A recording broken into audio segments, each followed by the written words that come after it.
Hi, this is Kat and Rebecca with the Not Janice team, and today I have a question for you. Do you like agents? Probably not. Probably not. I have a really hard time like dealing with salespeople. So today, regarding this industry, we'll give you some information that will help you to choose your agent. So the first thing I want you to know is that it has zero cost to you. It's free for you, my friend, when buying a house. Yes. It's usually negotiated at the time of the seller putting their house on the market. So it's a built-in factor. And if you go out looking for a realtor to buy a house, it's not costing you anything. Yes, and what do you think is a good fit? What can we tell them about finding their agent? Yeah, and here too, there's so many personalities. So maybe a good agent for you might not be a good agent for someone else, because it's, to me, a personal fit. Somebody you can communicate with, because in all our relationships in life, you have to have good communication. So that agent needs to be listening to you, like your spouse should be listening to you. So when you say, hey, I'm qualified to X amount, but I only want to spend Y, and maybe it's because you're going to plan a family in the future and your wife's going to have fewer hours and make less money, and you're trying to budget for the future, that agent should be listening and saying, okay, I understand, and we're not going to go for what the lender tells me you're approved to, but what you want. And the whole search changes. You might start out and thinking, maybe I can't afford a home, maybe I'll be in a condo. And you look at condos and go, this isn't working for me. So, it's a process, and you should be learning throughout it, and somebody should be listening and then catering to that. So number one is communication. And from that, you should build a trust. You should trust that agent that they're going to be taking care of you.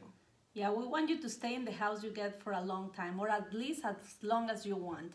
So yes, they got to take care of you in that way and take care of your risk. Yeah, and watch out that they're looking at homes that are a good fit, that they're pointing out things that maybe will work or won't work, that they're also, once you're in a contract, that you know what your time limits are. Should you change your mind? Should you find out something? Let's say you drive by the house at 10 o'clock at night and the neighbor's band is playing, and you go, oh, I'm going to have a new baby. You might like it, you might not. Yeah, I have a new baby and that band plays. You're going to go, this is not going to work for me. I need to cancel this. And that they're willing to, because you built trust in a relationship. They go, you know what? Okay, we didn't know that when we wrote the offer. We know that now. So let's get out and keep looking for something different. Because again, you may not see something the first time. You may be excited. Drive that neighborhood, check it out. Make sure it's the right place you want to be. Yeah, make sure you get the trust that the agent is going to work in your best interest.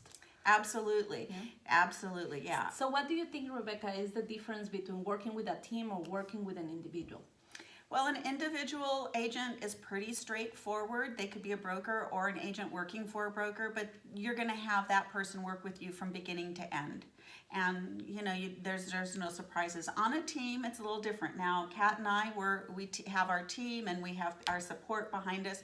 But if you start with one of us or both of us, we're going to be there through the first house to give you the keys on the sale, because we're going to be excited because we've gotten to really know you. So other teams, not necessarily. You may have one agent who's going to actually show you homes. There may be another agent that writes your contract. There may be another agent that meets the home inspector. I'm kind of a control freak, so I want to be there for all of it. I want to see the house. I want to know what you're buying. I want to write that contract. I want to meet that home inspector. So when you call me, I have as much information about that house, and I'm your point of contact. Yeah, you know everything. You know the thread from beginning to end. So if there's a home inspection, you don't need to call the home inspector, or you don't need to start over with your questions, because your agent will know everything else. At least that's how I like people to take care of me. That's why I take care of my clients. And that's why we've chosen that. I mean, we're not going to hand you off to someone, but some teams do that. So if you find someone you like and they're part of a team, that might be the only real question I'd ask. Like, are you just showing me homes? Will you be working with me from beginning to end? Will you be here for every question and take care of you? Because that's what we should be doing, listening and taking care of you. Correct. And what is the difference between a big company and a small company?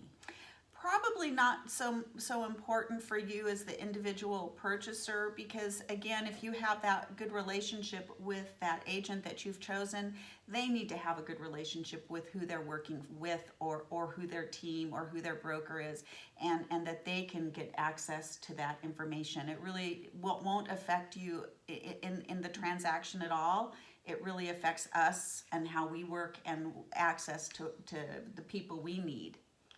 Okay, well, you have a few points. So what do you think, if you want to give them like a few bullet points, what is the most important? Well, again, having that trust and communication with that agent, because when you do have an offer accepted, there's time frames that you need to be aware of when your deposit's at risk, how long you have to get that home inspection done, all those things. So you want that trust and that open communication so that you know you're being taken care of, and they're going to let you know what's happening throughout the whole transaction. So, and again, maybe one of the things is to see how quickly they answer a phone and get back to you before you get to that point, so that you know that when you are needing them, they will be there. Because if they're going to just pick up the phone for you because you're just calling, now at least while you're really doing some real business, they're still going to be available. Yeah. Availability, communication, and trust. You need to feel comfortable when you're asking your questions, and there's no dumb questions. You need to be clear.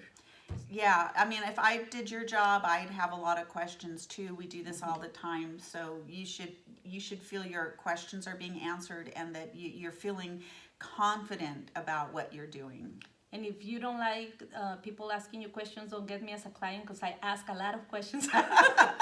Yeah, and that's the other thing too. You could start out with an agent, start looking at properties, and then all of a sudden go, oh, I don't know that they're very knowledgeable, or maybe they don't know certain things, and you start to feel uncomfortable. Can you change? Yes.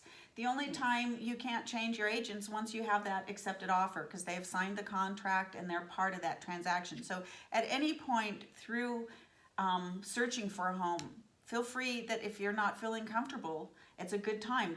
I can't tell you how many stories I've heard where someone says, yeah, I kind of had a funny feeling when we're out looking at properties, and I thought to myself, then why didn't you change then? It's not that hard. Pick up the phone. So what happened when they have an exclusive agreement with that agent? You can have a buyer-broker agreement and sign an agreement that you'll only use that agent. I don't see that it's really readily used, and I would never ask you to sign something with me that you're going to stay with me, because if you find after going out with me you're unhappy, I rather than having an uncomfortable purchase, you find somebody you're happy with. I mean, there's a lot of agents out there, so there should be someone perfect for you. Yeah, if you're not happy with me, bye. Yeah, I mean, it's a tough thing, but again, it's like every relationship. If you're not comfortable, it's not going to work well, and it's not going to have a happy ending, and it's going to lead to a lot of frustration on everybody's part. And it's stressful enough as it is, then having that be an issue. That should be the least of your problems. Okay, well, there you go. So you can click on the link and send us any question that you have, and then we will get back to you. All you got to give us is your email and your name. Yeah, and also too, if there's things that you would specifically like a tutorial on, and we can do another for that, so that you have the information on something specific, and hopefully we have something else in our library. If it's not there, again, just let us know. Okay, well, thank you so much for watching, and we will see you soon. Have a great day. And keep it real. Estate.